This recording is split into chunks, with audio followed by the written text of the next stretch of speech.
Hi good afternoon. നമ്മളുടെ എട്ടാമത്തെ session ഇന്ന് നമ്മൾ ഡിസ്കസ് ചെയ്യാൻ പോകുന്നത് 3 മേജർ ടോപ്പിക്സ് ആണ്.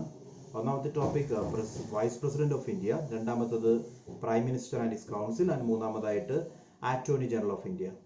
ഈ 3 ടോപ്പിക്സ് ആണ് ഇന്നത്തെ നമ്മുടെ സെഷനകത്ത് ഇൻക്ലൂഡ് ചെയ്തിട്ടുള്ളത്. So without making any delay നമ്മൾ സെഷനിലേക്ക് ഡയറക്റ്റ്ലി കടക്കുവാണ്. So first topic is vice president. നമ്മൾ പ്രസിഡന്റിനെ പറ്റി എന്തൊക്കെ കാര്യങ്ങൾ പറഞ്ഞു അതിന്റെ ഓൾമോസ്റ്റ് സിമിലർ ആണ് വൈസ് പ്രസിഡന്റിലേക്ക് വരുമ്പോൾ. ആൻഡ് എവിടെയൊക്കെ പ്രസിഡന്റുമായിട്ട് വൈസ് പ്രസിഡന്റിനെ പറ്റി ഒരു ആർട്ടിക്കിൾ പറയുകയാണെങ്കിലും വൈസ് പ്രസിഡന്റ് ഒരു പ്രൊവിഷൻ പറയുകയാണെങ്കിലും പ്രസിഡന്റ് ആയിട്ട് കമ്പയർ ചെയ്തിട്ട് വേണം നമ്മളത് മനസ്സിലാക്കാൻ. ഓക്കെ, സോ പ്രസിഡന്റിൽ നിന്നും എങ്ങനെയാണ് വൈസ് പ്രസിഡന്റ് ഡിഫർ ചെയ്യുന്നത്, എന്തൊക്കെ വ്യത്യാസമാണ് അദ്ദേഹത്തിന്റെ ഇലക്ഷനുമായി ബന്ധപ്പെട്ടായാലും പ്രൊസീഡിങ്സ് ആയിട്ട് ബന്ധപ്പെട്ടായാലും പവർ ആയിട്ട് ബന്ധപ്പെട്ടായാലും എന്തൊക്കെ വ്യത്യാസങ്ങളാണുള്ളതെന്ന് ക്ലിയർ ആയിട്ട് നമ്മൾ അറിഞ്ഞിരിക്കണം. So let's start. Vice President of India. He is the second highest office. നമ്മുടെ കൺട്രിയിലെ സെക്കൻഡ് ഹയസ്റ്റ് ഓഫീസ് എന്ന് പറയുന്നത് വൈസ് പ്രസിഡന്റ് ഓഫ് ഇന്ത്യ ആണ്. പ്രസിഡന്റ് കഴിഞ്ഞാൽ നെക്സ്റ്റ് ഹൈറാർക്കിയിലെ next position vice president of India ആണ്. And his office is modelled on the lines of vice president of America. American vice president office എങ്ങനെയാണോ create ചെയ്തിരിക്കുന്നത് അതേ രീതിയിലാണ് ഇന്ത്യൻ വൈസ് പ്രസിഡന്റ് ഓഫീസും create ചെയ്തിരിക്കുന്നത്. ഓക്കെ, ദാറ്റ് മീൻസ് പവേഴ്സും അദ്ദേഹത്തിന്റെ പ്രൊസീഡിങ്സും ഓൾമോസ്റ്റ് സിമിലർ ആണ്. യു എസിൽ എങ്ങനെയാണോ വൈസ് പ്രസിഡന്റ് ആക്ട് ചെയ്യുന്നത് അതേ രീതി തന്നെയാണ് ഇന്ത്യൻ വൈസ് പ്രസിഡന്റും ആക്ട് ചെയ്യുന്നത്. Then about the elections, president election നമ്മൾ പറഞ്ഞ കാര്യങ്ങൾ ഓർക്കുക. അതുമായിട്ട് കമ്പയർ ചെയ്തിട്ട് നമുക്ക് വൈസ് പ്രസിഡന്റിനെ പറ്റി മനസ്സിലാക്കാം. ഒന്നാമതായിട്ട് പ്രസിഡന്റ് എലക്ഷൻ എങ്ങനെയായിരുന്നു? ഇൻഡയറക്റ്റ് എലക്ഷൻ ആയിരുന്നു. വൈസ് പ്രസിഡന്റിന്റെയും ഇൻഡയറക്റ്റ് എലക്ഷൻ തന്നെയാണ്. ദെൻ പ്രസിഡന്റ് ഇലക്ട് ചെയ്യാൻ വേണ്ടിയുള്ള electoral college consist of all the elected MPs and MLAs. അതാണ് ബേസിക് കൺസെപ്റ്റ് വരുന്നത്. എം പിമാരായാലും എം എൽ എമാരായാലും ഇലക്റ്റഡ് ആണെങ്കിൽ പ്രസിഡന്റ് ഇലക്ഷനുമായി ബന്ധപ്പെട്ട് അവർക്ക് വോട്ട് ചെയ്യാം. ഇവിടെ വൈസ് പ്രസിഡന്റ് ആണെങ്കിൽ വൈസ് പ്രസിഡന്റ് ഇലക്ടറൽ കോളേജ് എന്ന് പറഞ്ഞു കഴിഞ്ഞാൽ all the members of both houses, അതായത് രാജ്യസഭയായാലും ലോക്സഭയായാലും ലോക്സഭയിലെയും രാജ്യസഭയിലെയും എല്ലാ മെമ്പേഴ്സിനും വൈസ് പ്രസിഡന്റ് ഇലക്ഷനുമായി ബന്ധപ്പെട്ട് വോട്ട് ചെയ്യാനുള്ള അധികാരമുണ്ട്. Then method of election is similar to president. നമ്മൾ പ്രസിഡന്റ് കാര്യത്തിൽ പറഞ്ഞത് എങ്ങനെയാണോ അതേ മെത്തേഡ് ഓഫ് ഇലക്ഷൻ തന്നെയാണ് വൈസ് പ്രസിഡന്റ് കേസിൽ വരുന്നത്. Proportional representation by means of single transferable vote by using secret ballot. Same മെത്തേഡാണ് വൈസ് പ്രസിഡന്റ് കേസിലും വരുന്നത്. അവിടെ ഒരു ഡിഫറൻസും ഇല്ല. ഡിഫറൻസ് വരുന്നത് പ്രസിഡന്റ് കേസിൽ വോട്ട് ചെയ്യാനുള്ള അധികാരം എം പിമാർക്കും എം എൽ എമാർക്കും ഉണ്ട്. ആൻഡ് കണ്ടീഷൻ ഇസ് ദാറ്റ് രണ്ട് പാർട്ടിയും ഇലക്റ്റഡ് ആയിരിക്കണം. അതായത് നോമിനേറ്റഡ് ആയിട്ടുള്ള എം എൽ എമാർക്കും എം പിമാർക്കും ഇവിടെ വോട്ട് ചെയ്യാനുള്ള അധികാരമില്ല. ഇനി വൈസ് പ്രസിഡന്റ് ആണെങ്കിൽ, ഞാൻ ഇപ്പൊ പറഞ്ഞത് പ്രസിഡന്റ് കേസാണ്, വൈസ് പ്രസിഡന്റ് ആണെങ്കിൽ അങ്ങനെ ഒരു കണ്ടീഷൻ ഉള്ളത്, അതായത് എലക്റ്റഡോ നോമിനേറ്റഡോ എന്നുള്ളൊരു വ്യത്യാസമില്ല. രണ്ട് ഹൗസസിലെ ഏത് എം പിക്കും ഈ പറയുന്ന ഇലക്ഷനിൽ പങ്കെടുക്കാം. രണ്ട് ഹൗസസ് എന്ന് പറയുമ്പോൾ ലോക്സഭയിലെയും രാജ്യസഭയിലെയും മാത്രം. സോ സ്റ്റേറ്റ് ലെജിസ്ലേച്ചറിന് വൈസ് പ്രസിഡന്റ് വോട്ടിങ്ങുമായി ബന്ധപ്പെട്ട് യാതൊരു അധികാരവുമില്ല. പ്രസിഡന്റ് വോട്ടിങ്ങിൽ സ്റ്റേറ്റ് ലെജിസ്ലേച്ചർ, അതായത് എം എൽ എമാർക്ക് അധികാരം ഉണ്ടായിരുന്നു. വൈസ് പ്രസിഡന്റ് വോട്ടിംഗ് ആകുമ്പോൾ എം എൽ എമാർക്ക് യാതൊരു അധികാരവുമില്ല. എം പിമാർക്ക് മാത്രമാണ് വോട്ട് ചെയ്യാൻ സാധിക്കുന്നത്. Okay, then it consists of both elected and nominated members of parliament that I said.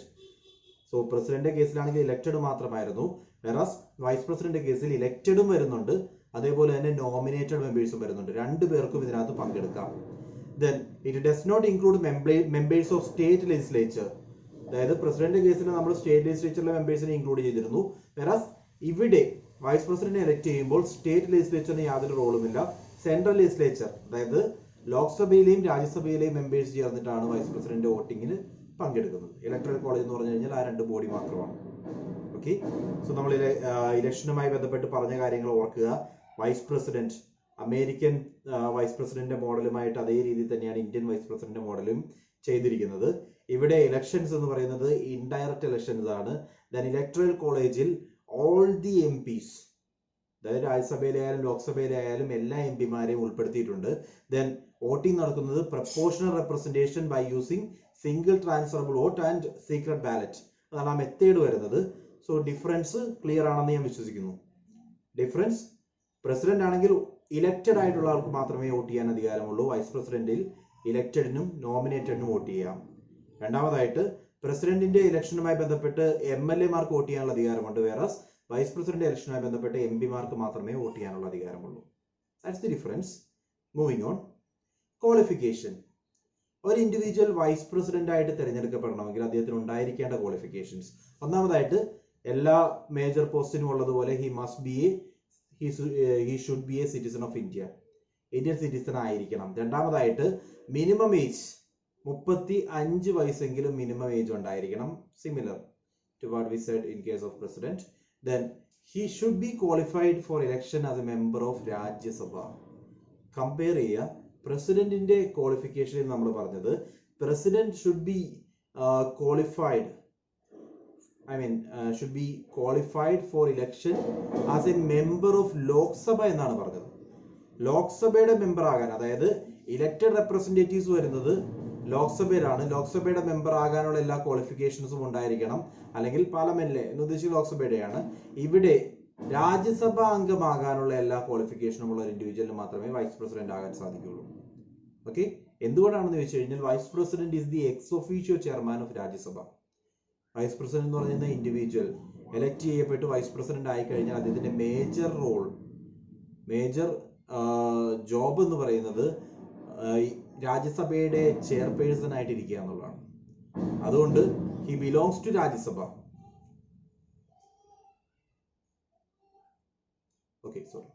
He belongs to Rajya Sabha. രാജ്യസഭയിലെ മെമ്പർ ആണ്. സോ രാജ്യസഭയിലെ മെമ്പർ ആയതുകൊണ്ട് രാജ്യസഭയുടെ ചെയർപേഴ്സൺ ആയതുകൊണ്ട് രാജ്യസഭാംഗത്തിന് വേണ്ട എല്ലാ ക്വാളിഫിക്കേഷനുമാണ് വൈസ് പ്രസിഡന്റിന് ഉണ്ടായിരിക്കേണ്ടത്. നാലാമത്തെ important qualification, that is he should not hold any office of profit under union government or any other state government or any local authority or any other public authority. Same in the case of president as well. പ്രസിഡന്റിന്റെ കേസിൽ പറഞ്ഞ അതേ qualification, difference വരുന്ന ഒരേ ഒരു qualification മാത്രമേ ഉള്ളൂ. പ്രസിഡന്റിനെ സംബന്ധിച്ച് ലോക്സഭാ മെമ്പർ ആകാനുള്ള എല്ലാ ക്വാളിഫിക്കേഷനും ഉണ്ടായിരിക്കണമെന്നാണ്. വേറെ വൈസ് പ്രസിഡന്റ് ആണെങ്കിൽ രാജ്യസഭാ അംഗമാകാനുള്ള എല്ലാ ക്വാളിഫിക്കേഷനും ഉണ്ടായിരിക്കണം. ദെൻ നോമിനേഷൻ കൊടുക്കുന്ന രീതി. നോമിനേഷൻ കൊടുക്കുമ്പോൾ വൈസ് പ്രസിഡന്റിന്റെ നോമിനേഷനുമായി ബന്ധപ്പെട്ട് 20 പേരെങ്കിലും സബ്സ്ക്രൈബ് ചെയ്തിരിക്കണം. പ്രപ്പോസേഴ്സ് ആയിട്ട് 20 പേരുണ്ടായിരിക്കണം. അതേപോലെ തന്നെ ബാക്ക് ചെയ്യുന്ന സെക്കൻഡേഴ്സ് ആയിട്ട് 20 പേരുണ്ടായിരിക്കണം. 40 പേര് സപ്പോർട്ട് ചെയ്യുകയാണെങ്കിൽ മാത്രമേ ഒരു നോമിനേഷൻ മുന്നോട്ട് വയ്ക്കാൻ സാധിക്കുകയുള്ളൂ. പ്രസിഡന്റ് കേസിൽ അത് 50-50 ആയിരുന്നു. സോ ടോട്ടൽ 100 പേരാണ് വരുന്നത്. 100 പേര് സപ്പോർട്ട് ചെയ്താൽ മാത്രമേ പ്രസിഡന്റ് കേസിൽ ഒരു നോമിനേഷൻ മുന്നോട്ട് വയ്ക്കാൻ പറ്റുമായിരുന്നുള്ളൂ. ഇവിടെ 40 പേർ സപ്പോർട്ട് ചെയ്യുകയാണെങ്കിൽ വൈസ് പ്രസിഡന്റ് കേസിൽ ഒരു നോമിനേഷൻ മുന്നോട്ട് വയ്ക്കാൻ സാധിക്കും. ദെൻ ബാക്കി കണ്ടീഷൻസ് എല്ലാം സിമിലർ ടു പ്രസിഡന്റ് ആണ്. ഒരു 15,000 രൂപയാണ് ഇവര് RBIയിൽ കെട്ടിവെക്കേണ്ടത്. RBI കെട്ടിവെച്ചതിന് ശേഷം 1/6 എങ്കിലും വോട്ട് കിട്ടിയില്ലെങ്കിൽ ഈ 15,000 രൂപ നഷ്ടമാകും. So the condition is similar to that of president. Difference വരുന്നത് 50 എന്ന് പറയുന്ന പ്രപ്പോസേഴ്സ് 50-യും സെക്കൻഡേഴ്സ് 50-യുമാണ് in case of president. Vice president ആകുമ്പോൾ പ്രപ്പോസേഴ്സ് 20-യും സെക്കൻഡേഴ്സ് 20-യുമാണ് വേണ്ടത്. That's the only difference. Moving on. ഇനി in case of oath and affirmation, oath ടേക്കിങ്ങുമായി ബന്ധപ്പെട്ട് പ്രസിഡന്റ് ഓത്ത് ടേക്ക് ചെയ്യുന്നതും വൈസ് പ്രസിഡന്റ് ഓത്ത് ടേക്ക് ചെയ്യുന്നതും ഓൾമോസ്റ്റ് സിമിലർ ആണ്. ഇവിടെ വരുന്നത് അദ്ദേഹം ഓത്ത് ടേക്ക് ചെയ്യേണ്ട രീതിയാണ്. First thing, to bear true faith and allegiance to the constitution of India. കോൺസ്റ്റിറ്റ്യൂഷന് ട്രൂ ഫെയ്ത്തും അലിജൻസും ഉറപ്പാക്കുന്നു. ആ രീതിയിലായിരിക്കണം ഓത്ത് ടേക്ക് ചെയ്യേണ്ടത്. അതോടൊപ്പം തന്നെ to faithfully discharge duties of his office. The oath of office of vice president is administered by president. So oath taking is almost similar with president, and president കേസിൽ oath taking administer ചെയ്യുന്നത് CJ ആണ്, chief justice of India ആണ്. whereas vice president കേസിൽ oath taking administer ചെയ്യുന്നത് president of India ആയിരിക്കും. In case president absent ആണെങ്കിൽ president appoint ചെയ്യുന്ന ഏതെങ്കിലും ഒരു ഇൻഡിവിജ്വൽ. ഓക്കെ, അതാണ് oath taking-യുമായി ബന്ധപ്പെട്ട് ഓർക്കേണ്ടത്.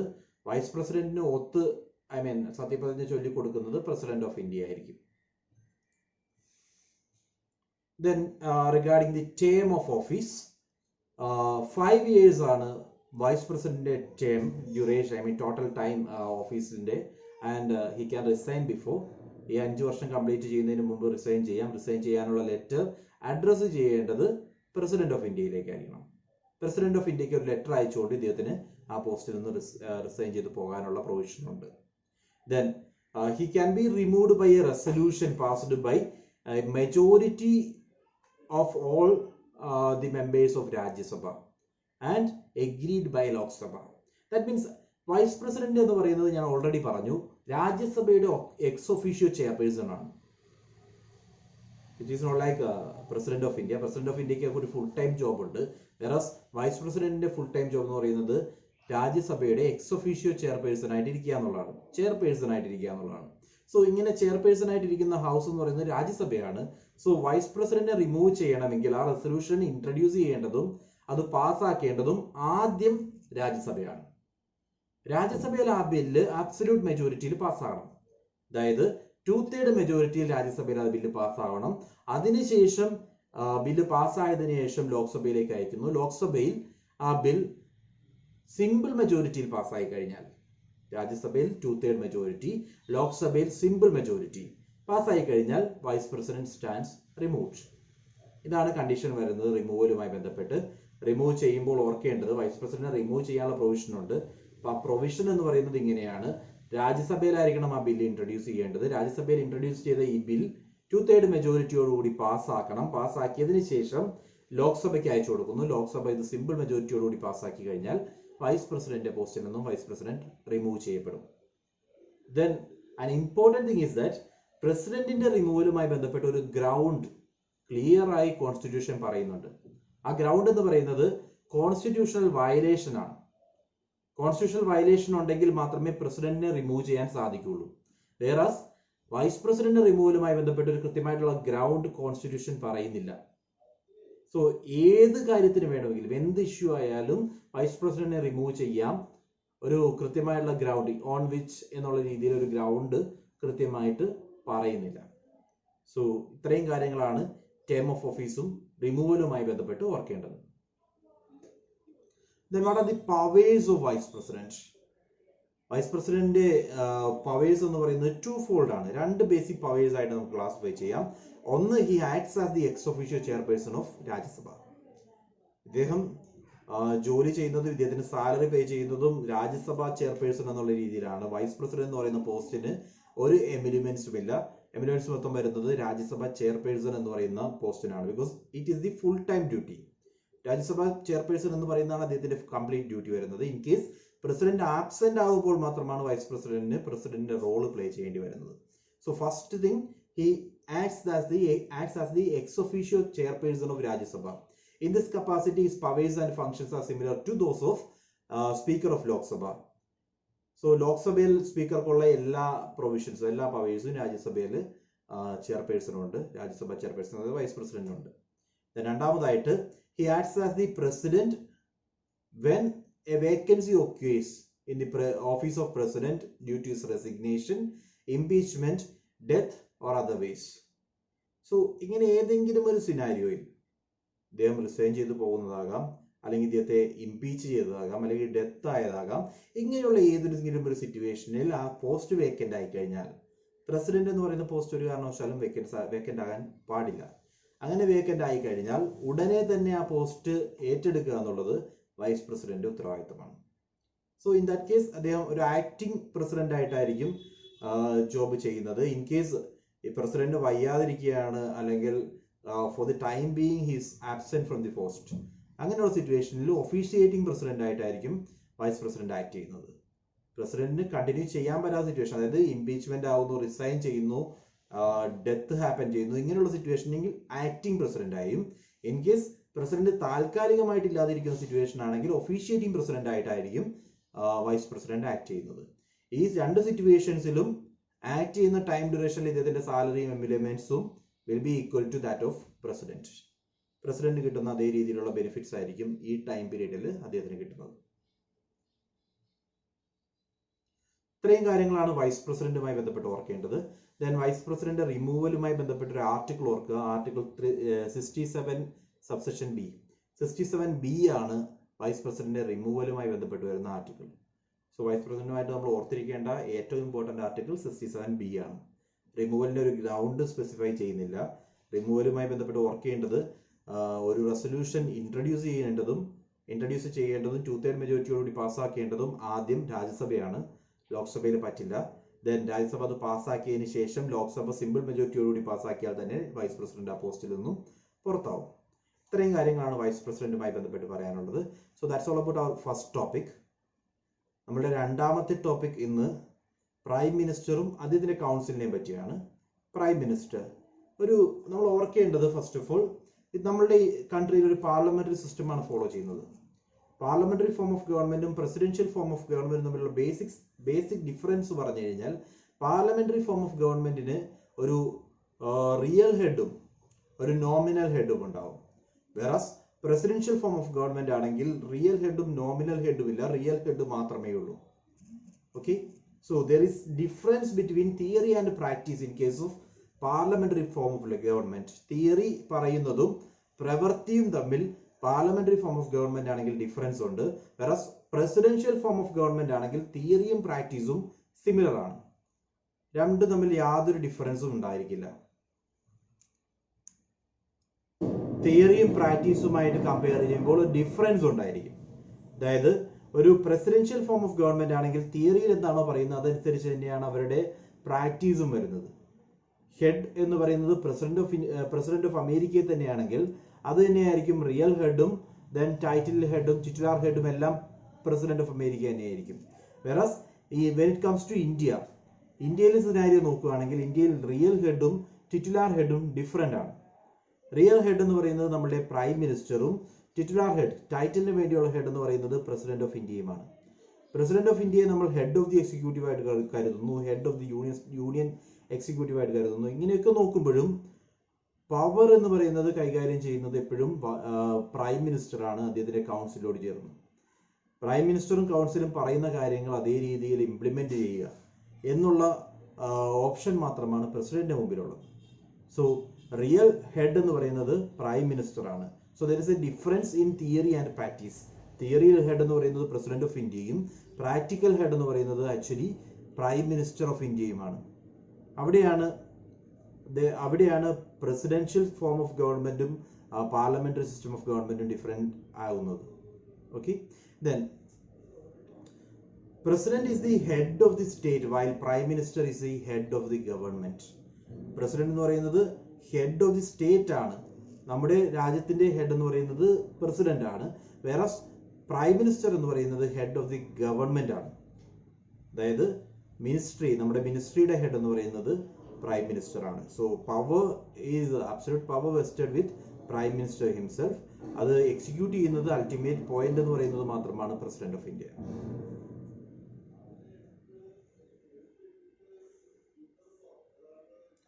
Then appointment of prime minister. നമ്മൾ ഓർക്കേണ്ടത് കോൺസ്റ്റിറ്റ്യൂഷൻ അപ്പോയിന്റ്മെന്റുമായിട്ട് ഒരു പ്രൊവിഷൻ പ്രൈം മിനിസ്റ്ററുടെ കേസിൽ പറയുന്നില്ല. അപ്പോയിന്റ്മെന്റുമായി റിലേറ്റ് ചെയ്യുന്ന ഒരു പ്രൊവിഷനും പ്രൈം മിനിസ്റ്ററുടെ കേസിൽ പറയുന്നില്ല. അതിൽ ഓർക്കുക ആർട്ടിക്കിൾസ്, നമ്മൾ ഇമ്പോർട്ടൻ്റ് ആയിട്ട് ഓർക്കേണ്ട ആർട്ടിക്കിൾസ് എന്ന് പറയുന്നത് article 74, 75, 78, then 88. These are the articles in relation to Prime Minister and his council. ഓർക്കേണ്ട ആർട്ടിക്കിൾസ് ഞാൻ പറയുന്നു. 74 ഓർക്കണം, 75 ഓർക്കണം, ദെൻ 78 ഓർക്കുക, അതിനുശേഷം 88 ഓർക്കുക. ഇത്രയും ആർട്ടിക്കിൾസ് ആണ് മിനിസ്റ്റേഴ്സിന്റെ റെസ്പോൺസിബിലിറ്റി, മിനിസ്റ്റേഴ്സുമായിട്ട് റിലേറ്റ് ചെയ്ത് വരുന്ന articles. So article 75 states that Prime Minister shall be appointed by President.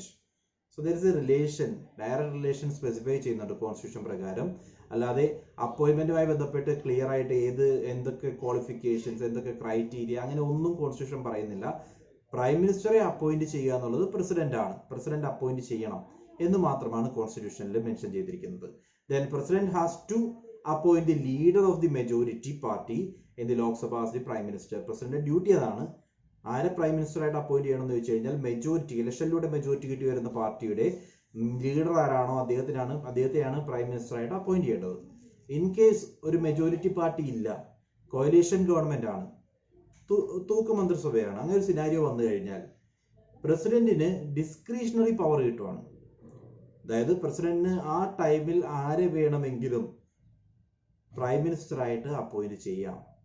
അങ്ങനെ അപ്പോയിന്റ് ചെയ്ത് കഴിഞ്ഞാൽ നോർമൽ കേസിൽ പ്രസിഡന്റ് ചെയ്യുന്നത് അപ്പോയിന്റ്മെന്റ് നടത്തിയ ഉടനെ തന്നെ പാർലമെന്റിൽ അവരുടെ ഒബ്ജക്ഷൻ ഉണ്ടോ എന്നറിയാൻ വേണ്ടി കോൺഫിഡൻസ് മോഷൻ ചെക്ക് ചെയ്യാൻ പറയും. സോ കോൺഫിഡൻസ് ചെക്ക് ചെയ്തിട്ട് ഫൈനലി വിജയിക്കുകയാണെങ്കിൽ പ്രൈം മിനിസ്റ്ററായിട്ട് തുടരാം. ഇൻ കേസ് വിജയിച്ചില്ലെങ്കിൽ പ്രൈം മിനിസ്റ്റർഷിപ്പിൽ നിന്ന് പുറത്തു പോകേണ്ടി വരും. അങ്ങനെയാണ് അതിൻ്റെ ഒരു പ്രൊസീജിയർ വരുന്നത്. സോ അപ്പോയിൻമെന്റുമായി ബന്ധപ്പെട്ട് പ്രസിഡന്റിന് പവർ കിട്ടുന്നത് ഒരു കോയലേഷൻ ഗവൺമെന്റ് വരിക അല്ലെങ്കിൽ ആർക്കും മെജോറിറ്റി കിട്ടാത്ത സിറ്റുവേഷൻ വരിക ആ ഒരു സാഹചര്യത്തിൽ മാത്രമാണ്. അതർവൈസ് മെജോറിറ്റി പാർട്ടി ആരാണോ ആ മെജോറിറ്റി പാർട്ടിയുടെ ലീഡർ ആരാണോ അദ്ദേഹത്തെയാണ് മിനിസ്ട്രി രൂപീകരിക്കാൻ വേണ്ടി ക്ഷണിക്കേണ്ടത്. അത് പ്രസിഡന്റ് ഉത്തരവാദിത്തമാണ്. ദെൻ ഇഫ് ഞാനിപ്പോൾ പറഞ്ഞ കേസാണ്, പ്രസിഡന്റിന് ക്ലിയർ മെജോറിറ്റി വരുന്നില്ലെങ്കിൽ, അതായത് ഇപ്പോൾ ഒരു പാർട്ടിക്കും ക്ലിയർ മെജോറിറ്റി വരുന്നില്ലെങ്കിൽ പേഴ്സണൽ ഡിസ്ക്രിഷൻ യൂസ് ചെയ്യാനുള്ള പവർ പ്രസിഡന്റിനുണ്ട്. അങ്ങനെയുള്ള സിറ്റുവേഷനിൽ പ്രസിഡന്റ് അപ്പോയിന്റ് ചെയ്യുന്ന ഇൻഡിവിജ്വൽ, അതിനകത്ത് കോയലീഷൻ ഗവൺമെന്റിലെ ലാർജസ്റ്റ് പാർട്ടി ആരാന്ന് നോക്കും. ആ പാർട്ടിയിലെ ഒരു ഇൻഡിവിജ്വലിനായിരിക്കും നോർമലി പ്രസിഡന്റ് അപ്പോയിന്റ് ചെയ്യുന്നത്. അപ്പോയിന്റ് ചെയ്തതിന് ശേഷം ഒരു മാസത്തിനുള്ളിൽ, അപ്പോയിന്റ് ചെയ്ത ഡേറ്റിന് ശേഷം ഒരു മാസത്തിനുള്ളിൽ ഒരു കോൺഫിഡൻസ്, ഹൗസിലെ കോൺഫിഡൻസ് ചെക്ക് ചെയ്യാൻ പറയും. അതായത് ഒരു നോൺ കോൺഫിഡൻസ് മോഷൻ വരാതിരിക്കാൻ വേണ്ടി ഹൗസിൽ സ്വമേധയാ കോൺഫിഡൻസ് ചെക്ക് ചെയ്യാൻ പറയും. എത്ര പേര് സപ്പോർട്ട് ചെയ്യുന്നുണ്ടെന്ന് അറിയാൻ വേണ്ടി. ഒരു മാസത്തിനുള്ളിൽ സപ്പോർട്ട് കിട്ടുവാണെങ്കിൽ അദ്ദേഹത്തിന് പിന്നീട് പ്രൈം മിനിസ്റ്ററായിട്ട് തുടരാം. ഇതാണ് അതിന്റെ കണ്ടീഷൻ വരുന്നത്. ദെൻ കോൺസ്റ്റിറ്റ്യൂഷണൽ പ്രൊവിഷൻസ് നോക്കുകയാണെങ്കിൽ മേജർ പ്രൊവിഷൻസ് ആർട്ടിക്കിൾ 74 പറയുന്നത് there shall be a council of ministry headed by prime minister to aid and advise president. So there shall be a council of ministry headed by prime minister. ഒരു council of ministry ഉണ്ടാവണം. അത് head ചെയ്യേണ്ടത് prime minister of India ആണ്. Then അവരുടെ duty എന്ന് പറയുന്നത് പ്രസിഡന്റിനെ aid ചെയ്യുക. President is the head of the executive. അദ്ദേഹത്തെ ഹെയ്ഡ് ചെയ്യുക, അതേപോലെ അദ്ദേഹത്തെ അഡ്വൈസ് ചെയ്യുക. പ്രസിഡന്റ് കാര്യങ്ങൾ എങ്ങനെയാണ് ചെയ്യേണ്ടതെന്ന് പറഞ്ഞു കൊടുക്കുക എന്നുള്ളതും പ്രൈം മിനിസ്റ്ററുടെ ഉത്തരവാദിത്തമാണ്. സോ ഇവിടെ തന്നെ നമുക്ക് ഇൻഡയറക്ട്ലി ചിന്തിക്കാം, എന്താണോ ഈ പറയുന്ന അഡ്വൈസ് അതിനനുസരിച്ച് ആക്ട് ചെയ്യുക എന്നുള്ളത് പ്രസിഡന്റിന്റെ ഉത്തരവാദിത്തമാണ്. സോ പ്രൈം മിനിസ്റ്ററും കൗൺസിലും തീരുമാനിക്കുന്ന രീതിയിലായിരിക്കും പ്രസിഡന്റ് ആക്ട് ചെയ്യുന്നത്. ദെൻ ആർട്ടിക്കിൾ 75 3 സബ്സെഷൻസ് ഉണ്ട്. മൂന്നും നമ്മളെ സംബന്ധിച്ച് ഇമ്പോർട്ടന്റ് ആണ്. ആർട്ടിക്കിൾ 75 സബ്സെഷൻ 1 പറയുന്നത് prime minister is appointed by president and other ministers are appointed by president on the advice of prime minister. Prime മിനിസ്റ്ററിനെ പ്രസിഡന്റ് ഡയറക്ട്ലി അപ്പോയിന്റ് ചെയ്യുന്നു. മറ്റ് മിനിസ്റ്റേഴ്സിനെ പ്രസിഡന്റ് തന്നെയാണ് അപ്പോയിന്റ് ചെയ്യുന്നത്. അവിടെ പ്രൈം മിനിസ്റ്ററിന്റെ അഡ്വൈസോടുകൂടി പ്രൈം മിനിസ്റ്റർ പറയുന്ന ആളുകളെ ആയിരിക്കും മറ്റ് മിനിസ്റ്റേഴ്സ് ആയിട്ട് അപ്പോയിന്റ് ചെയ്യുന്നത്. സോ പോർട്ട്ഫോളിയോ ഡിസൈഡ് ചെയ്യാനുള്ള അധികാരം പ്രൈം മിനിസ്റ്റർക്കുണ്ട്. ഓരോ ഇൻഡിവിജ്വലിനും ഏത് പോർട്ട്ഫോളിയോ കൊടുക്കണം, എഡ്യൂക്കേഷൻ കൊടുക്കണോ, റവന്യൂ കൊടുക്കണോ, അങ്ങനെ ഡിഫറെന്റ് പോർട്ട്ഫോളിയോ, ഓരോ മിനിസ്റ്ററുടെ പോർട്ട്ഫോളിയോ എന്താണെന്നുള്ളത് തീരുമാനിക്കുന്നത് പ്രൈം മിനിസ്റ്റർ ആണ്. ദെൻ ആർട്ടിക്കിൾ 75 സബ്സെഷൻ 2 പറയുന്നത് prime minister and other ministers hold the office during the pleasure of president. പ്രസിഡന്റിനെ പറ്റി പറഞ്ഞപ്പോൾ നമ്മൾ പറഞ്ഞതാണ്, പ്രൈം മിനിസ്റ്ററും മറ്റു മിനിസ്റ്റേഴ്സും അവർ ഓഫീസ് ഹോൾഡ് ചെയ്യുന്നത് during the pleasure of president ആണ്. പ്രസിഡന്റിന്റെ പ്ലഷർ ഉള്ള ടൈം വരെയാണ് ഇവർക്ക് ഓഫീസ് ഹോൾഡ് ചെയ്യാനുള്ള അധികാരം. അവിടെ തന്നെ നമ്മൾ രണ്ട് കണ്ടീഷനും ക്ലിയർ ആയിട്ട് എക്സ്പ്ലെയിൻ ചെയ്തായിരുന്നു. പ്രസിഡന്റ് പ്ലഷർ പോകുന്ന രണ്ട് സിറ്റുവേഷൻസ് നമുക്ക് കാണാൻ സാധിക്കുകയുള്ളൂ. ഒന്നാമത്തെ situation when there is a no confidence motion. ആ നോ കോൺഫിഡൻസ് മോഷൻ പാസ് ആവുകയാണെങ്കിൽ, അവിശ്വാസ പ്രമേയം എന്ന് പറയും, അവിശ്വാസ പ്രമേയം പാസ് ആവുകയാണെങ്കിൽ പിന്നീട് മിനിസ്ട്രിക്ക് കണ്ടിന്യൂ ചെയ്യാൻ പറ്റില്ല. അവിടെ പ്രസിഡന്റ് പ്ലഷർ നഷ്ടപ്പെട്ടു എന്ന് പറയാം. രണ്ടാമതായിട്ട് ടെന്യൂർ അവസാനിച്ചു കഴിഞ്ഞാൽ, അവരുടെ ടൈം പീരീഡ് അവസാനിച്ചു കഴിഞ്ഞാൽ അവിടെയും പ്രസിഡന്റ് പ്ലഷർ നഷ്ടപ്പെട്ടു എന്ന് പറയാം. ഈ രണ്ട് സിറ്റുവേഷനിലാണ് ഈ ഒരു പ്രൊവിഷൻ അപ്ലൈ ചെയ്യുന്നത്. 75 സബ്സെഷൻ 2 പറയുന്നത് PM and other ministers hold the office during the pleasure of president. Then article 75 subsection 3, ഇതാണ് ഒരു പാർലമെന്ററി ഫോം ഓഫ് ഗവൺമെന്റിന്റെ ഏറ്റവും important provision. Collective responsibility of cabinet towards parliament. So മിനിസ്റ്റേഴ്സിന്റെ collective responsibility towards parliament. Executive ചെയ്യുന്ന ഓരോ ആക്ടിനും അവർ പാർലമെന്റിനോട് answerable ആയിരിക്കും. പാർലമെന്റിന്റെ മുമ്പിൽ പാർലമെന്റ് ചോദിക്കുന്ന ഏതൊരു ചോദ്യത്തിനും ഉത്തരം പറയുക എന്നുള്ളത് എക്സിക്യൂട്ടീവിന്റെ ഉത്തരവാദിത്തമായിരിക്കും എന്നാണ് ആർട്ടിക്കിൾ 75(3) കളക്റ്റീവ് റെസ്പോൺസിബിലിറ്റി എന്ന ടേം കൊണ്ട് ഉദ്ദേശിക്കുന്നത്. സോ കളക്റ്റീവ് റെസ്പോൺസിബിലിറ്റി എന്ന് ഇന്ത്യൻ കോൺസ്റ്റിറ്റ്യൂഷനിൽ ഒരേ ഒരു സ്ഥലത്ത് മാത്രമേ ഉപയോഗിച്ചിട്ടുള്ളൂ. അത് ആർട്ടിക്കിൾ 75 സബ്സെക്ഷൻ 3 ആണ്. ഓക്കെ, നമ്മൾ ഇതുവരെ പറഞ്ഞ 4 ആർട്ടിക്കിൾ, ഒന്നാമത്തെ ആർട്ടിക്കിൾ 75 ആയിരുന്നു. 75 പറഞ്ഞത് there shall be a council of ministry headed by Prime Minister to aid and advise President. Article 75 in subsection 1 പറയുന്നത് Prime Minister is appointed by President and other ministers are appointed by President himself on the advice of Prime Minister. Prime Minister advice കേട്ടിട്ടായിരിക്കും ബാക്കിയുള്ള മിനിസ്റ്റേഴ്സിനെ appoint ചെയ്യുന്നത്. Then Article 75 subsection 2 പറയുന്നത് Prime Minister and other ministers hold the office during the pleasure of President. അവിടെ ഓർക്കേണ്ടത് prime minister resign ചെയ്ത് പോയി കഴിഞ്ഞാൽ ആ ministry പോയി എന്നാണ് അർത്ഥം. ഓക്കെ, വേറെ ഏതെങ്കിലും ഒരു മിനിസ്റ്റർ പോയി കഴിഞ്ഞാൽ അതിന്റെ അർത്ഥം ആ ഒരു ആ ഒരു പോസ്റ്റ് വേക്കന്റ് ആയെന്നാണ്. അത്രയും മാത്രമേ ഉള്ളൂ. ആ വേക്കൻസി സിമ്പിളായിട്ട് ഫില്ല് ചെയ്യാം ബൈ ഇൻട്രൊഡ്യൂസിങ് സമ്മൺ എൽസ്. പക്ഷേ പ്രൈം മിനിസ്റ്റർ വേക്കന്റ് ആയി കഴിഞ്ഞാൽ അത് ഫില്ല് ചെയ്യുക എളുപ്പമല്ല. ആ മിനിസ്റ്റർ തന്നെ പിരിഞ്ഞു പോയി എന്നുള്ള രീതിയിലേക്ക് പോകും. ദെൻ അതിനുശേഷം ആർട്ടിക്കിൾ 78 പറയുന്നത് it is the duty of prime minister to inform president about all the decision taken by executive. Executive എടുക്കുന്ന ഓരോ തീരുമാനവും പ്രസിഡന്റിനെ അറിയിക്കുക എന്നുള്ളത് പ്രൈം മിനിസ്റ്ററുടെ ഉത്തരവാദിത്വമാണ്. അത് പറയുന്നത് ആർട്ടിക്കിൾ 78ലാണ്. എക്സിക്യൂട്ടീവ് എടുക്കുന്ന തീരുമാനങ്ങളെല്ലാം പ്രസിഡന്റ് അറിഞ്ഞിരിക്കണം. പ്രസിഡന്റിനെ അറിയിക്കുക എന്നുള്ളത് പ്രൈം മിനിസ്റ്ററുടെ ഉത്തരവാദിത്തമാണ്. ഇത്രയുമാണ് കോൺസ്റ്റിറ്റ്യൂഷണൽ provisions relating to prime minister. Prime മിനിസ്റ്ററുമായി ബന്ധപ്പെട്ട് ഓർത്തിരിക്കേണ്ട കോൺസ്റ്റിറ്റ്യൂഷണൽ പ്രൊവിഷൻസ്. ദെൻ മിനിസ്റ്റേഴ്സുമായി ബന്ധപ്പെട്ട് ഒരു ആർട്ടിക്കിൾ 88 കൂടി വരും. അത് മിനിസ്റ്റേഴ്സിന്റെ റെസ്പോൺസിബിലിറ്റിയെ പറ്റിയാണ് പറയുന്നത്. ദെൻ ആർട്ടിക്കിൾ 74 പറയുന്നത് there shall be a council of ministry headed by prime minister to aid and advise president. 75 subsection 1 പറയുന്നത് PM is appointed by president and other ministers are appointed by president himself on the advice of prime minister. Then 75 subsection 2 പറയുന്നത് prime minister and other ministers hold the office during the pleasure of president. Then 75 subsection 3 പറയുന്നത് collective responsibility towards parliament ആണ്. Then 78 പറയുന്നത് the duty of prime minister to inform president regarding all the decisions taken by executive. Then next important topic is powers and functions of prime minister. Prime minister important functions ഉം powers ഉം. So നമുക്ക് പല broad category ഇതിനെ divide ചെയ്യാം. First in relation to council of ministers. മിനിസ്റ്റേഴ്സിനുമായി ബന്ധപ്പെട്ട് നോക്കിക്കഴിഞ്ഞാൽ council of മിനിസ്റ്റേഴ്സുമായിട്ട് ബന്ധപ്പെട്ട് എന്തൊക്കെ പവേഴ്സ് ആണ് പ്രൈം മിനിസ്റ്റർക്കുള്ളത്. So first he recommends a person who can be appointed as minister by president. നമ്മൾ ആദ്യമേ പറഞ്ഞായിരുന്നു ആർട്ടിക്കിൾ 75 സബ്സെക്ഷൻ 1 ആർട്ടിക്കിൾ 75 സബ്സെക്ഷൻ 1 പറയുന്നത് PM is appointed by president. Prime മിനിസ്റ്ററെ പ്രസിഡന്റ് അപ്പോയിന്റ് ചെയ്യുന്നു. Then other ministers are appointed by president on the advice of prime minister. So prime minister ആണ് ആരെ മിനിസ്റ്ററായിട്ട് appoint ചെയ്യണം എന്ന് തീരുമാനിക്കുന്നത്. അവരുടെ പോർട്ട്ഫോളിയോ അലോക്കേറ്റ് ചെയ്യുന്നതും ദെൻ അതേപോലെ ആ പോർട്ട്ഫോളിയോ റീഷഫിൾ ചെയ്യാനും ആ പോർട്ട്ഫോളിയോയിൽ നിന്ന് ഒഴിവാക്കാനും ഒക്കെയുള്ള അധികാരം പ്രൈം മിനിസ്റ്റർക്കുണ്ട്. രണ്ടാമത്തെ പോയിന്റ് ആയിട്ട് അതാണ് ഓർക്കേണ്ടത്. He allocates and reshuffles various portfolios among ministers. മിനിസ്റ്റേഴ്സിന്റെ പോർട്ട്ഫോളിയോസ് അലോക്കേറ്റ് ചെയ്യാനും അതേപോലെ ഷഫിൾ ചെയ്യാനുമുള്ള അധികാരം പ്രസിഡന്റ് ഓഫ് ഇന്ത്യക്കുണ്ട്. പോർട്ട്ഫോളിയോ എന്താണെന്ന് ക്ലിയർ അല്ലേ? Portfolio means like finance minister അല്ലെങ്കിൽ എഡ്യൂക്കേഷൻ മിനിസ്റ്റർ, ഇങ്ങനെ പറയുന്ന ഓരോ ഏരിയയും ഓരോ സബ്ജക്റ്റിനെയുമാണ് പോർട്ട്ഫോളിയോ എന്ന് പറയുന്നത്. Then he can ask a minister to resign or advise the president to dismiss him in case of difference of opinion.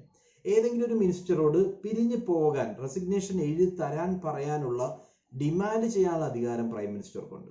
Same provision chief മിനിസ്റ്റർക്കുണ്ട്. സോ മിനിസ്റ്ററിന്റെ അടുത്ത് റെസിഗ്നേഷൻ ആവശ്യപ്പെടാനുള്ള അധികാരം പ്രൈം മിനിസ്റ്റർക്കുണ്ട്.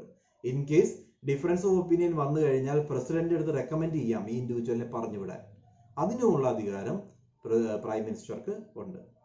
നമ്മൾ ഇതുവരെ പറഞ്ഞ 3 പവേഴ്സ് ആണ് with regard to council of ministers. ഒന്നാമത്തെ പവർ എന്ന് പറയുന്നത് ഈ കൗൺസിൽ ഓഫ് മിനിസ്റ്റേഴ്സിനെ അപ്പോയിന്റ് ചെയ്യുന്നത്, ആരെ അപ്പോയിന്റ് ചെയ്യണമെന്ന് തീരുമാനിക്കാനുള്ള അധികാരം പ്രൈം മിനിസ്റ്റർക്കാണ്. രണ്ടാമത്തെ പവർ പറഞ്ഞത് ഇവർക്ക് എന്ത് പോർട്ട്ഫോളിയോ കൊടുക്കണം, ഏത് ഡിവിഷൻ ഏത് ഡിപ്പാർട്ട്മെന്റ് ആണ് ഇവരുടെ ചാർജ് കൊടുക്കേണ്ടതെന്ന് തീരുമാനിക്കുന്നത് പ്രൈം മിനിസ്റ്റർ ആണ്.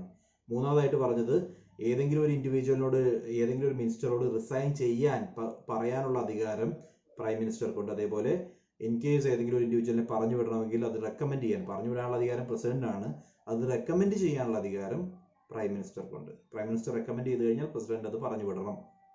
Okay. Then he presides over the meeting of Council of Ministers and influence its decisions.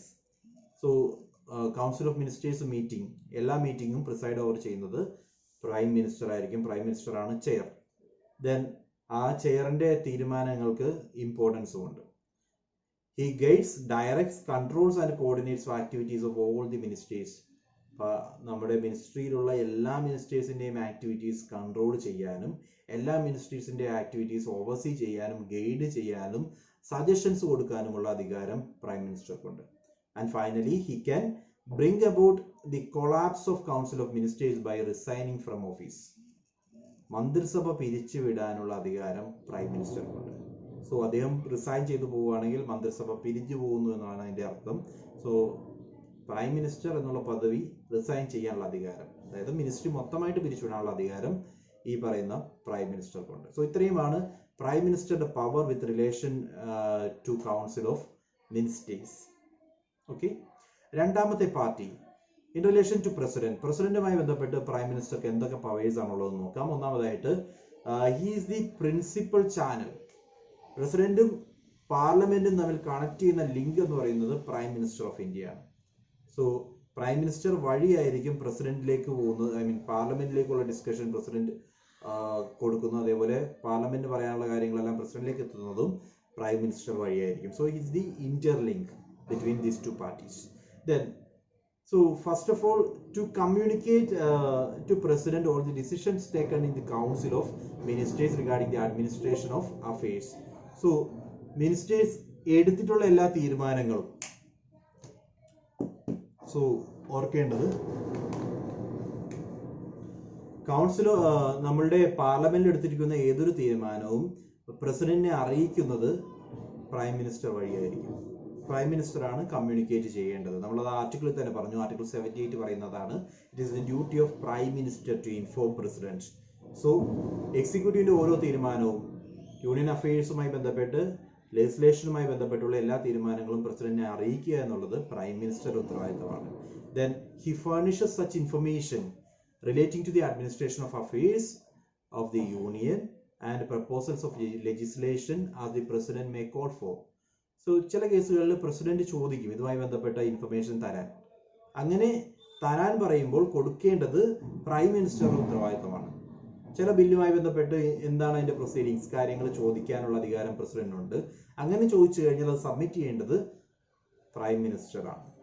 മൂന്നാമതായിട്ട് if the president so requires submit for the consideration of the council of ministers any matter on which decision has been taken by a minister but which has not been considered by the council.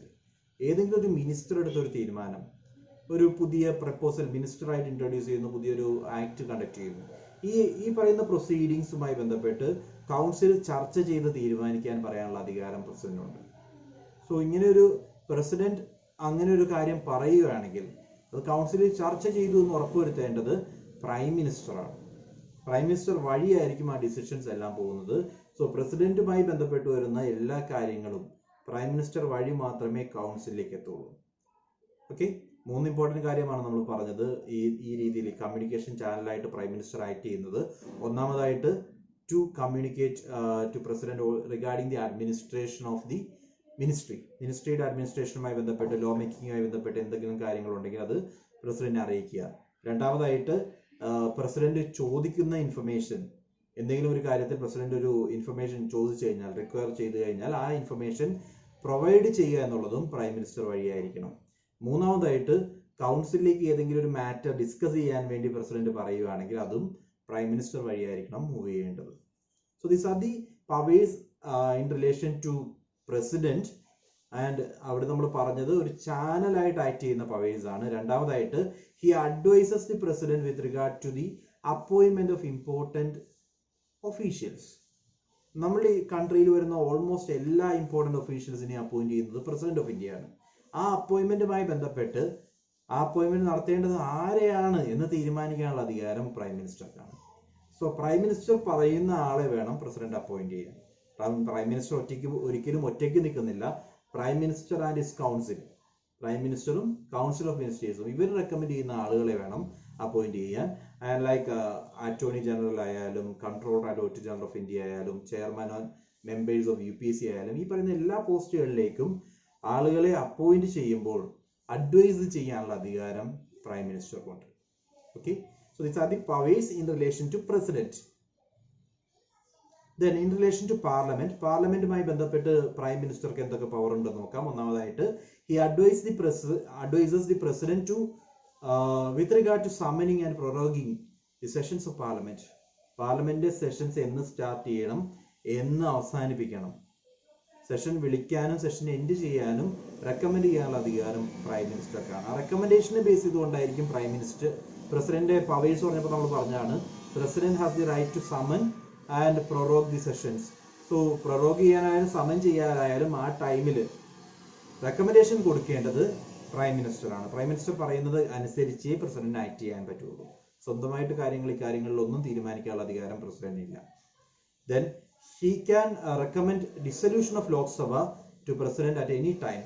Lok Sabha പിരിച്ചുവിടാൻ പ്രസിഡന്റിനോട് പറയാനുള്ള അധികാരം prime മിനിസ്റ്റർക്കുണ്ട്. So Lok Sabha പിരിച്ചുവിടാനുള്ള അധികാരം, that is a fact. പിരിച്ചുവിടാനുള്ള അധികാരം എന്ന് പറയുന്നത് പ്രസിഡന്റിനാണെങ്കിലും അത് റെക്കമെൻഡ് ചെയ്യാനുള്ള അധികാരം പ്രൈം മിനിസ്റ്റർക്കാണ്. പ്രൈം മിനിസ്റ്റർ പറഞ്ഞു കഴിഞ്ഞാൽ പിരിച്ചുവിടണം. Then he announces the government policies on the floor of the house. അതായത് ലോക്സഭയിൽ ഗവൺമെന്റ് പോളിസീസ് അവതരിപ്പിക്കുന്നത് പ്രൈം മിനിസ്റ്റർ ഓഫ് ഇന്ത്യ ആയിരിക്കും. ഗവൺമെന്റ് റെഗുലർ പോളിസീസ് എല്ലാം ബജറ്റ് അല്ല, ഗവൺമെന്റ് റെഗുലർ പോളിസീസ് എല്ലാം പാർലമെന്റിൽ അവതരിപ്പിക്കുന്നത് പ്രൈം മിനിസ്റ്റർ ഓഫ് ഇന്ത്യ ആയിരിക്കും. So these are the powers in relation to parliament. Next other powers and functions. ഓരോ functions ആയിട്ടും പവേഴ്സ് ആയിട്ട് നമുക്ക് നോക്കാം. He is the chairman of NITI Aayog. Planning commission നിർത്തി നീതി ആയോഗ് സ്റ്റാർട്ട് ചെയ്തപ്പോൾ ചെയർപേഴ്സൺ ആയിട്ട് വരുന്നത് പ്രൈം മിനിസ്റ്റർ ഓഫ് ഇന്ത്യ ആണ്. അതേപോലെ തന്നെ നാഷണൽ ഇന്റഗ്രേഷൻ കൗൺസിൽ ആയാലും ഇന്റർസ്റ്റേറ്റ് കൗൺസിൽ ആയാലും നാഷണൽ വാട്ടർ റിസോഴ്സസ് കൗൺസിൽ ആയാലും ഇങ്ങനെയുള്ള ഇമ്പോർട്ടന്റ് ബോഡീസിന്റെ എല്ലാം ചെയർപേഴ്സൺ എന്ന് പറയുന്നത് പ്രൈം മിനിസ്റ്റർ ഓഫ് ഇന്ത്യ ആണ്. Then he plays a significant role in shaping the foreign policy of the country. രാജ്യത്തിന്റെ ഫോറിൻ പോളിസി ഡിസൈഡ് ചെയ്യുന്നതിലും അത് ഫോർമുലേറ്റ് ചെയ്യുന്നതിലും ഒരു important role prime minister play ചെയ്യുന്നുണ്ട്. പ്രൈം മിനിസ്റ്റർ ആണ് ക്രിയേറ്റർ എന്ന് നമുക്ക് പറയാം. Then he is the chief spokesperson of the union government. Union government spokesperson, chief spokesperson എന്ന് പറയുന്നത് പ്രൈം മിനിസ്റ്റർ ഓഫ് ഇന്ത്യ ആണ്. Then he is in crisis manager in chief.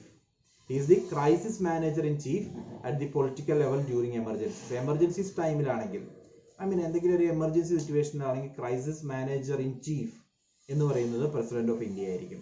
Prime minister ആയിരിക്കും ആ role play ചെയ്യുന്നത്. Means crisis manage ചെയ്യാൻ, ആ ഒരു മാനേജ്മെന്റുമായി ബന്ധപ്പെട്ട് എല്ലാ കാര്യങ്ങളും തീരുമാനിക്കാനുള്ള അധികാരം പ്രൈം മിനിസ്റ്റർ ഓഫ് ഇന്ത്യക്കുണ്ട്. Then as the leader of the nation, he meets various sections of the people in different states and receives memoranda from them regarding the problems and so on. ഈ രാജ്യത്തിന്റെ തന്നെ ലീഡറാണ്. ആ രീതിയിൽ ഏത് സ്റ്റേറ്റിൽ വേണമെങ്കിലും പോയി ഏത് ഇൻഡിവിജ്വലിനെ വേണമെങ്കിലും മീറ്റ് ചെയ്യാനുള്ള അധികാരവും അവരുടെ കയ്യിൽ നിന്ന് മെമ്മോറാണ്ടം, അവരുടെ പ്രശ്നങ്ങൾ പരിഹരിക്കാനുള്ള മെമ്മോറാണ്ടം പോലുള്ള കാര്യങ്ങൾ സ്വീകരിക്കാനുള്ള അധികാരവും prime മിനിസ്റ്റർക്കുണ്ട്. Then he is the leader of party in power. ഏത് പാർട്ടിയാണോ മെജോറിറ്റി ഉള്ളത് ആ പാർട്ടിയുടെ ലീഡർ എന്ന് പറയുന്നത് ഇദ്ദേഹമായിരിക്കും. Then he is the political head of the services. Service സെക്ടറിന്റെ പൊളിറ്റിക്കൽ ഹെഡ് എന്ന് പറയുന്നത് ഈ പറയുന്ന പ്രൈം മിനിസ്റ്റർ ഓഫ് ഇന്ത്യ ആയിരിക്കും. സോ ഇത്രയുമാണ് powers of prime minister. Next relationship with പ്രസിഡന്റുമായിട്ട് റിലേഷൻഷിപ്പ് പറയാവുന്ന ആർട്ടിക്കിൾ 74 ക്ലിയർ ആയിട്ട് പറയുന്നുണ്ട്. നമ്മൾ നോക്കാം. ആർട്ടിക്കിൾ 74, 75 ആൻഡ് 78 ഈ 3 ആർട്ടിക്കിളാണ് പ്രസിഡന്റുമായിട്ട് നമുക്ക് കണക്ട് ചെയ്യാൻ സാധിക്കുന്നത്. നമ്മൾ എന്തൊക്കെയാണെന്ന് ക്ലിയർ ആയിട്ട് പറഞ്ഞതാണ്. 74 പറയുന്നത് there shall be a council of ministry headed by prime minister. ഇത്രയും കൊണ്ട് തീരുന്നില്ല. To aid and advise president. So prime മിനിസ്റ്ററും പ്രസിഡന്റും തമ്മിലുള്ള റിലേഷൻ ആണ് പറയുന്നത്. അതേപോലെ 75 എടുത്താലും PM is appointed by president. Then other ministers are appointed by president on the advice of prime minister. അവിടെയും റിലേഷൻ വരുന്നുണ്ട്. ആൻഡ് 78 പറയുന്നത് it is the duty of prime minister to inform regarding the decisions taken by executive to the president. എന്തൊക്കെ decisions ആണോ എടുത്തത് ആ decisions എല്ലാം പ്രസിഡന്റിനെ അറിയിക്കുക എന്നുള്ളത് അദ്ദേഹത്തിന്റെ ഡ്യൂട്ടിയാണ്. സോ ഇതുവഴി പ്രസിഡന്റുമായിട്ട് പ്രൈം മിനിസ്റ്ററിന്റെ റിലേഷൻസ് പറയുന്ന ആർട്ടിക്കിൾ 74, 75 ആൻഡ് 78 ആണ്. സോ ഇത്രയും കാര്യങ്ങളാണ് പ്രൈം മിനിസ്റ്ററെ പറ്റി അറിയാനുള്ളത്. Prime minister and his council ഇത്രയും ഡീറ്റെയിൽസ് ഓർത്തേക്കുക. And we are moving on. Last topic for the day, നമ്മുടെ ഇന്നത്തെ അവസാനത്തെ ടോപ്പിക് എന്ന് പറയുന്നത് അറ്റോർണി ജനറൽ ഓഫ് ഇന്ത്യ ആണ്. ഷോർട്ട് ടോപ്പിക്, വളരെ സിമ്പിൾ ആയിട്ട് നമുക്ക് പറഞ്ഞു തീർക്കാം. അറ്റോർണി ജനറൽ ഓഫ് ഇന്ത്യ എന്ന് പറയുന്ന പേര് കേൾക്കുമ്പോൾ ഓർക്കേണ്ടത് ഇദ്ദേഹം ഒരു ആക്ട് ചെയ്യുന്നത് ഒരു ലീഗൽ ഓഫീസർ എന്നുള്ള രീതിയിലാണ്. ഇന്ത്യയുടെ ലീഗൽ അഡ്വൈസർ എന്നുള്ള രീതിയിലായിരിക്കും ഇദ്ദേഹം ആക്ട് ചെയ്യുന്നത്. വേറെ ഈ പോസ്റ്റ് എക്സിക്യൂട്ടീവ് പോസ്റ്റ് ആണ്, ഒരിക്കലും ജുഡീഷ്യൽ പോസ്റ്റ് അല്ല, എക്സിക്യൂട്ടീവ് പോസ്റ്റ് ആണ്. Is A part of the executive because article 76 attorney general of ഇന്ത്യയെ പറ്റി പറയുന്നത്. ആർട്ടിക്കിൾ 76 അത് യൂണിയൻ എക്സിക്യൂട്ടീവിന്റെ പാർട്ടാണ്. Then he is the highest legal officer of the union government. Union government highest legal officer Attorney General of India. And then a person who possesses all the qualification required to become a judge of Supreme Court. Supreme Court le judge ആകാനുള്ള എല്ലാ ക്വാളിഫിക്കേഷനും ഉള്ള ഒരു ഇൻഡിവിജ്വലിന് മാത്രമേ attorney general of India ആകാൻ സാധിക്കുകയുള്ളൂ. ഇദ്ദേഹത്തിന്റെ duty എന്താണെന്ന് ചോദിച്ചു കഴിഞ്ഞാൽ he is called legal eye and ear of union government. So പാർലമെന്റിലെ സെഷൻസ് അറ്റൻഡ് ചെയ്യുകയും അതിനുശേഷം ലീഗൽ ഒപ്പീനിയൻ, പാർലമെന്റിൽ അദ്ദേഹത്തിന് സംസാരിക്കാൻ അവകാശമുള്ള എക്സ്റ്റേണൽ പാർട്ടി അറ്റോർണി ജനറൽ മാത്രമാണ്. ഇദ്ദേഹത്തിന് പാർലമെന്റിൽ ഒരു ആക്ടുമായി ബന്ധപ്പെട്ടോ അല്ലെങ്കിൽ ഒരു പ്രൊവിഷനുമായി ബന്ധപ്പെട്ടോ ലീഗൽ ഒപ്പീനിയൻ പറയാം, അല്ലാതെ വോട്ട് ചെയ്യാനുള്ള അധികാരമില്ല. ലീഗൽ ഒപ്പീനിയൻ പറയാനുള്ള അധികാരം attorney ജനറൽക്കുണ്ട്. Okay, then he is the only person who can attend parliament to present legal viewpoint of government but cannot vote. Legal viewpoint present ചെയ്യാൻ വേണ്ടി പാർലമെന്റിൽ വരാം, പക്ഷേ വോട്ട് ചെയ്യാനുള്ള അധികാരമില്ല. അതാണ് ഈ പോസ്റ്റിന്റെ speciality. And he is appointed by president. All the major posts are appointed by president himself. And finally the right to audience in all courts. ഇന്ത്യയിലെ ഏതൊരു കോടതിയിൽ വേണമെങ്കിലും പോയിരുന്ന് കാര്യങ്ങൾ കേൾക്കാനുള്ള അധികാരം ഉള്ള പോസ്റ്റാണ് attorney general of India. So attorney ജനറലിനെ പറ്റി ഓർക്കേണ്ട കാര്യങ്ങൾ, ആർട്ടിക്കിൾ 76 അറ്റോർണി ജനറലിനെ പറ്റി പറയുന്നത്. അതൊരു എക്സിക്യൂട്ടീവ് പോസ്റ്റ് ആണ്, ജുഡീഷ്യൽ പോസ്റ്റ് അല്ല, എക്സിക്യൂട്ടീവ് പോസ്റ്റ് ആണ്.